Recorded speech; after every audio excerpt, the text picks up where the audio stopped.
Hey everyone, welcome back to my channel. If you're new here, my name is Julianne and I make videos all about candles and running a candle business. Today I'm going to be talking about candle burning rules and regulations. Yes, there are rules and regulations in burning a candle, okay? So let's get into it. In the meantime, if you're not subscribed to my channel, I need you to hit the subscribe button so you don't miss any more uploads and you stay connected within this candle family. Comment down below where you're watching this video from. Let me get to know you. Let's interact. Don't just watch my videos. I would like to know you personally. So comment down below where you're watching from. And without further ado, let's get straight into this video.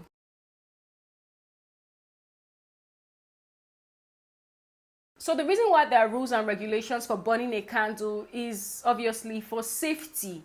You don't want to burn a candle improperly and then get injured or catch on fire. So let's get straight into this video. The first thing is burn candles for a maximum of 4 hours. You don't want to burn your candle longer than 4 hours and realize that the jar has exploded, or you have a lot of soot on your ceiling, or a lot of soot around your candle jar, or you've exceeded your flash point and your candle has burst, so on and so forth. I have a video about all of this in the candle warning label video, so check that video out for more information. Next, never leave your candle burning unattended. This is very important. A lot of people burn their candles and just check out of the house. You know, they just feel like they want to come back home to a good smell, or there's no point in turning it off. Just let it burn. I won't be out for long. Basically, don't burn a candle longer than 4 hours because it's unsafe. It's very unsafe. You don't want to burn a candle unattended. You want to be present while the candle is burning, and not longer than 4 hours as well. On the first burn, allow the candle to reach its full melt pool. Now, melt pool is the liquid layer of wax around the candle as it burns. When the whole candle at the top layer has melted away and is covered with liquid layer, then it's time to turn off the candle. There's no point in burning it longer. The smell will disperse, and that's it basically. When it has reached its full melt pool, you turn it off on the first burn. The reason why is because on your first burn, if you don't let your candle burn till it reaches its full melt pool, that candle will forever tunnel. You want it to reach its full melt pool on the first time, and every time after that, it would always reach its full melt pool. If you burn your candle on the first burn, only 1 hour, it doesn't reach its full melt pool, and you turn it up because you're in a hurry, it's never going to reach its full melt pool. So what you want to do is make sure that on the first burn, you are going nowhere. You are going to sit put for 3 to 4 hours until your candle reaches its full melt pool, and then you turn it off. Otherwise, you just have tunneling, and a lot of waste of wax, okay? So make sure that your candle reaches its full melt pool on the first burn. This usually happens around 3 to 4 hours.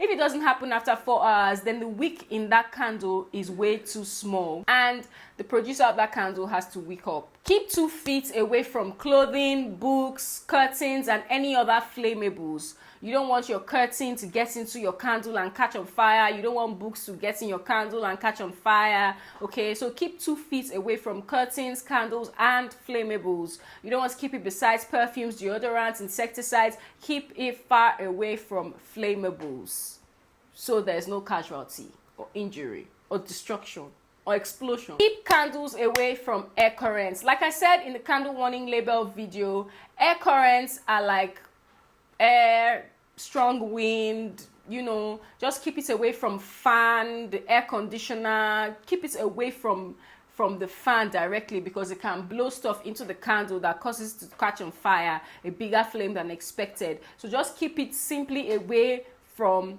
air currents. Keep wick trimmed to 1/4 inch before each burn. Okay, every time you burn your candle, you need to trim the wick before you relight again. 1/4 inch is just great. This is because you want to cut down on excess soot, prevent flame from getting too large, and the candle from burning too fast. Then keep burning candles away from children and pets. Very, very important. Keep candles away from children and pets. You know how clumsy children can get. They don't think, they just do things because it looks fun, and their mind just tells them to. So keep them away from children because they can't explain why they did what they did, and away from pets because they are just as clumsy, if not clumsier.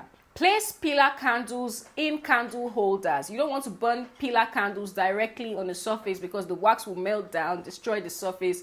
So you don't want to create a mess. So you need to place pillar candles in candle holders on a stable heat resistant surface. Okay, make sure the surface is heat resistant. It won't be damaged by heat or melted hot wax, and make sure that it is flat.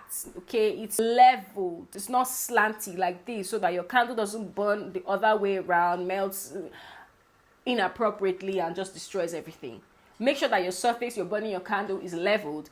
The pillar candle is sitting in a candle holder, and the candle holder is large enough to catch any gutter. Now, gutter is like overflow, melted overflow or overflow wax running down the side of the candle. Okay, basically that's what gutter is called. So make sure that your candle holder is big enough to catch any gutter. If the flame gets too close to the candle holder or the jar in which the candle is burning in, then you need to extinguish that candle because it will get hotter and crack the jar or cause an injury or disaster, a lot of mess. There's just so much that can happen at that point. So if you notice that your flame is too big and it's getting too close to the candle holder or the container, then extinguish the fire. When you're burning multiple candles at once, what you want to do is keep them at least 3 inches apart so that they don't interact, the flame don't come in contact with each other and create a disaster. Okay, so keep candles 3 inches apart from each other. Never ever use a candle as a night light. Just don't do that because you would oversleep, your candle will burn. You don't want to die in your house. Okay, you don't want to die in your sleep while your candle has exploded and you're asleep.